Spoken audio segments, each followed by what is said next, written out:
Don Santiago ay napakayaman at hindi mag-aalinlangang tumastos.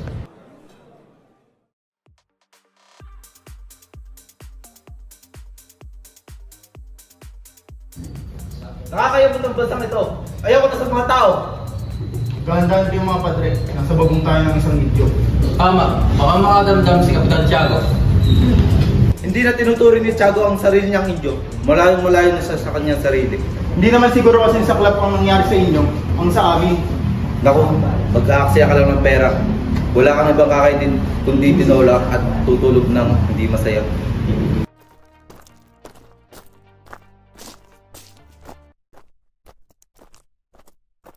Mga Ginoo, kinulog kong ipakilala. Anak na nga nasirang kaibigan, Don Rafael. Sino kaya ang bisitang kasama ni Don Santiago? Siya si Juan Crisostomo Ibarra. Mula siya ng Europa.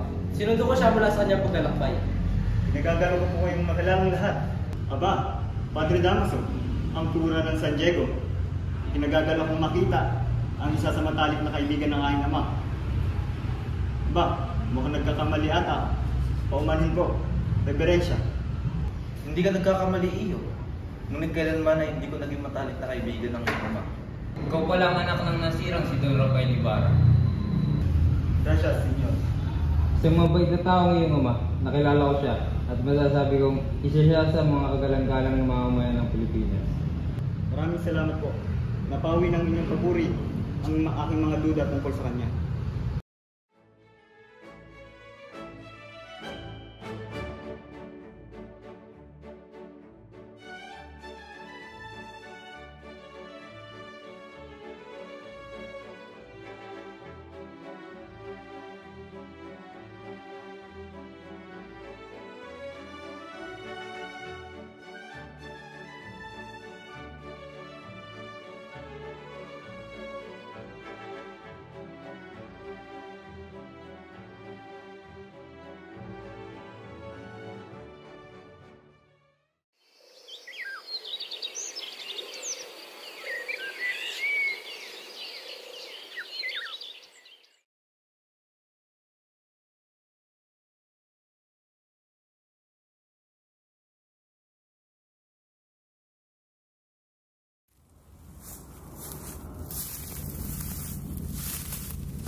Nariyan po pala kayo, Ginoo. Mukhang nakakabala po ata ako. Pasok ka, Ginoo. Maraming salamat po.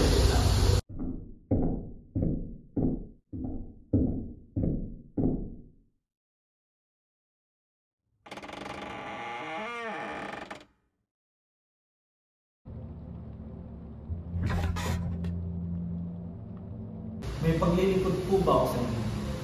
Nais ko lamang pong itanong. Bakit po kayo nagsulat ng hieroglifo? Nagsulat ako para sa iyong naharap. Ah, ganun po ba? Nais ko po sanang magpatayo ng paaralan para sa aking kasintahan. Magandang pangarap. Bakit hindi ka humingi ng payo sa kura? Ah, ganun po ba? Kakausapin ko na lamang po ang kura. Sana ay hindi siya katulad ni Padre Damaso. Maraming salamat, Ginoo.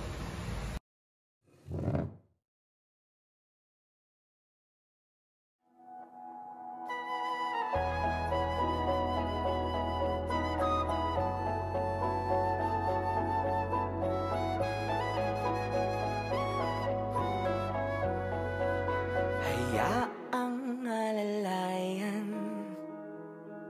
papunta sa lugar kung saan ikaw at ako ang tanging ganap na bida ng may akda. Hiya'y nawala ng mahagkan at biglang natanong sa aking sarili kung ito na ba ang panahong pinapangarap lang noon. Ako'y nararahoy yung ngunit kapatol, ba't ganon? No,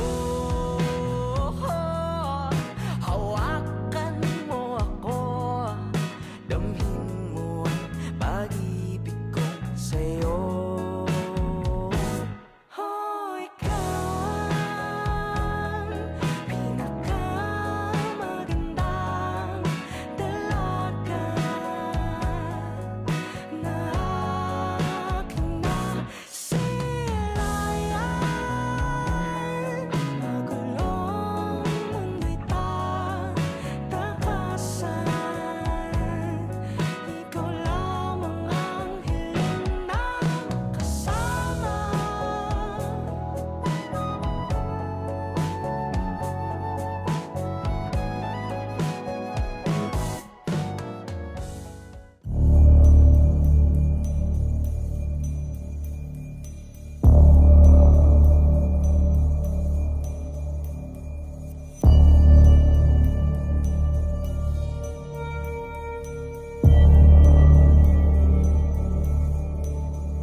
sumagalang o sumusunod sa kapangyarihan ng prayle ay siguradong parurusahan at isusumpa ng Diyos.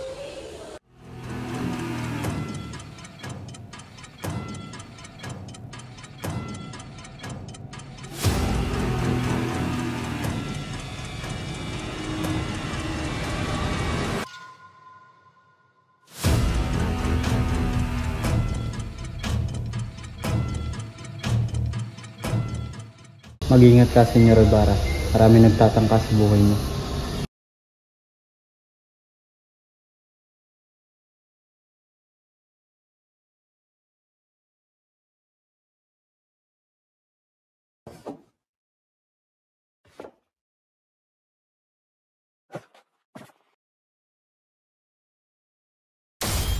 Bakit mo ako hinigit? Ayos ka lang ba, Senyor Ibarra? Oh,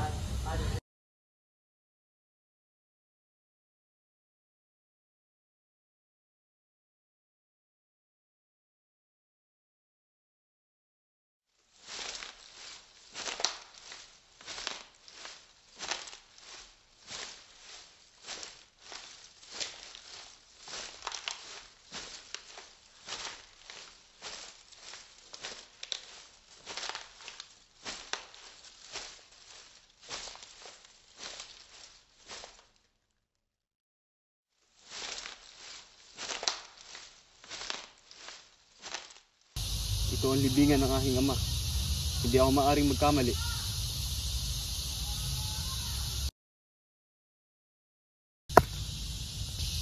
Bakit nasira ang mga bato na nakapatong sa kanyang puntod?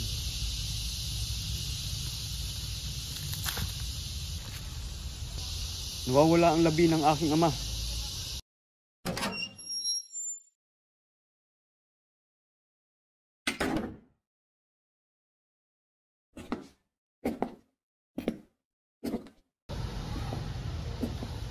Nasaan ang labi ng aking ama? Wala akong alam sa iyong binibintang. Si Padre Damaso ang may kasalanan.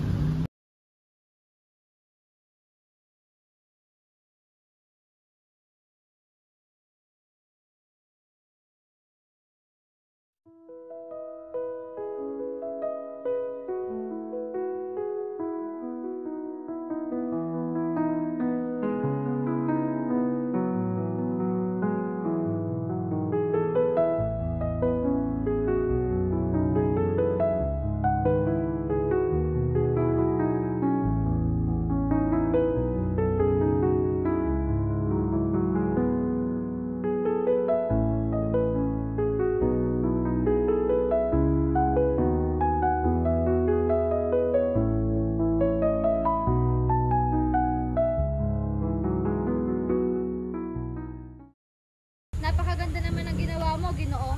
Maraming salamat sa iyong tinuran, Binibining. Magandang umaga, Padre Damaso. Magandang araw din sa inyo, mga binibini. Magandang umaga, Padre.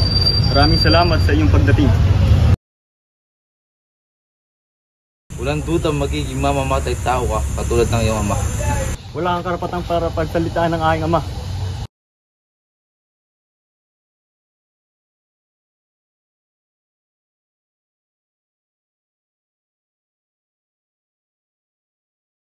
Sumama ka sa akin, may nais akong sabihin sa iyo.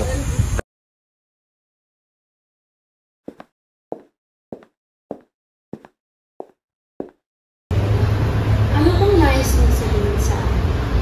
Dahil sa aking nasaksiyan, nais kong hadlangan ng inyong pag-iisang dibdib.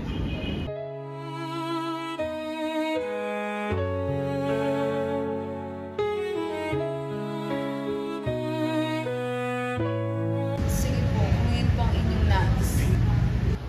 Aking napag-isipan na ang iyong mapapangasawa ay si Linares.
Tara, Senyor Ibarra. Tatakas tayo.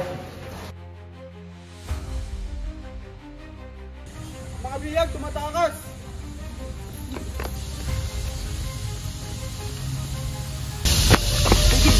Tumatakas na naman ang mga biyag! Mukhang natakasan na natin ang mga sundalo. Doon tayo magkita sa libingan ni Don Pedro. Sige, hihintay kita roon.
Nais kong magbagong buhay.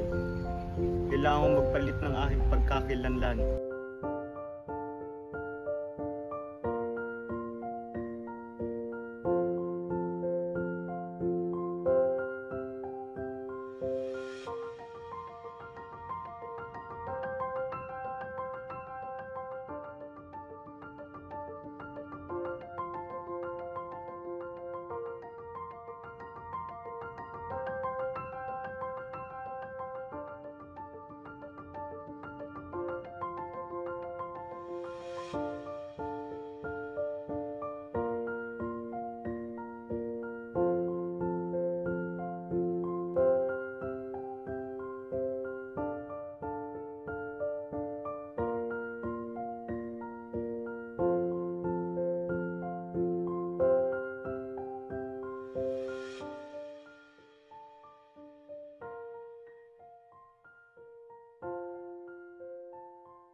Nais ko lang masabihin sa iyo na mag-ingat ka sa mga kaaway mo.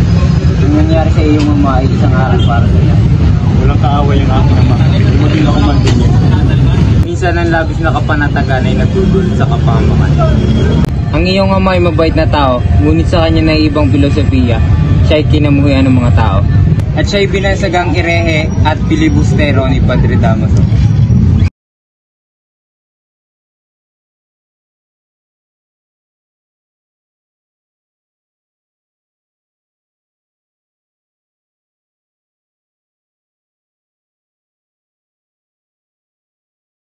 Ngayon ko lamang nalaman ang sinapit ng aking ama. Muchas gracias, Teniente. De nada, Senyor Ibarra.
Clara, bakit binibini?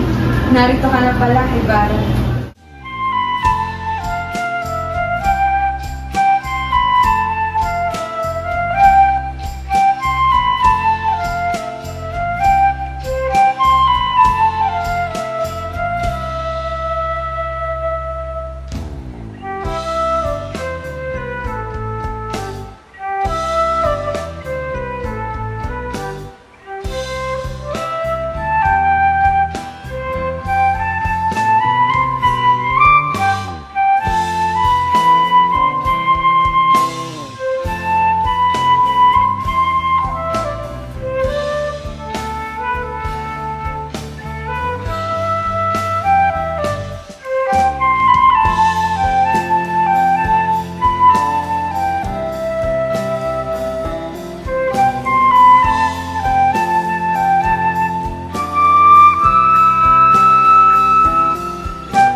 Lakad.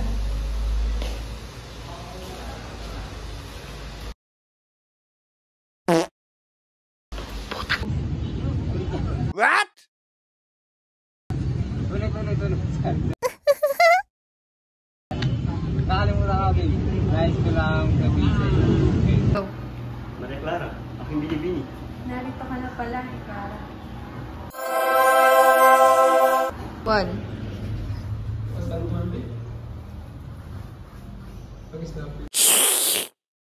An action. Natural, si Kapitan Santiago ay Kapitan. 1 action. Nakakayaw na ba sa to? Ayaw ko na sa mga tao. Dalawa akong nag...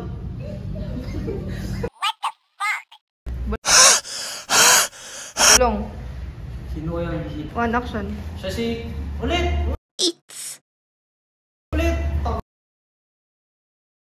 Action. Nagsulat ako para sa inaharap. Action. Action. Wala akong alam sa iyong binibintang. Si Padre Damaso ang may alam.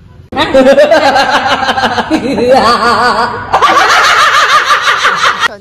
Napakaganda naman ay. Action. Wala akong... Ay, wag Game. Magpapakuli ako. Wait lang. Nawala. Beto ko nga. Doon kayo, babe. Ano to? Bakit ka naman dito? Hindi ko nga alam. Ako na lang yan. Nawala yung ano. 1 go. Tara, si Dirabara. Atakas tayo. What happened, Bella? Why are you crying again? I know. Vampire, right? Vampire will fade to me. Okay lang. Nais ko ng bagong buhay. Lang na tao. Wala nga akong pakialam. Ilang ulit ko bang sasabihin sa inyo na wala akong pakialam?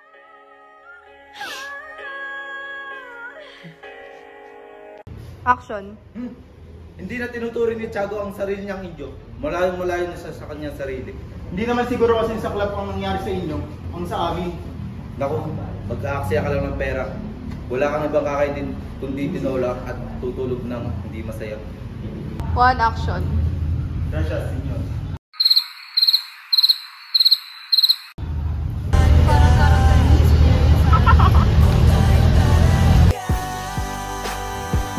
Check.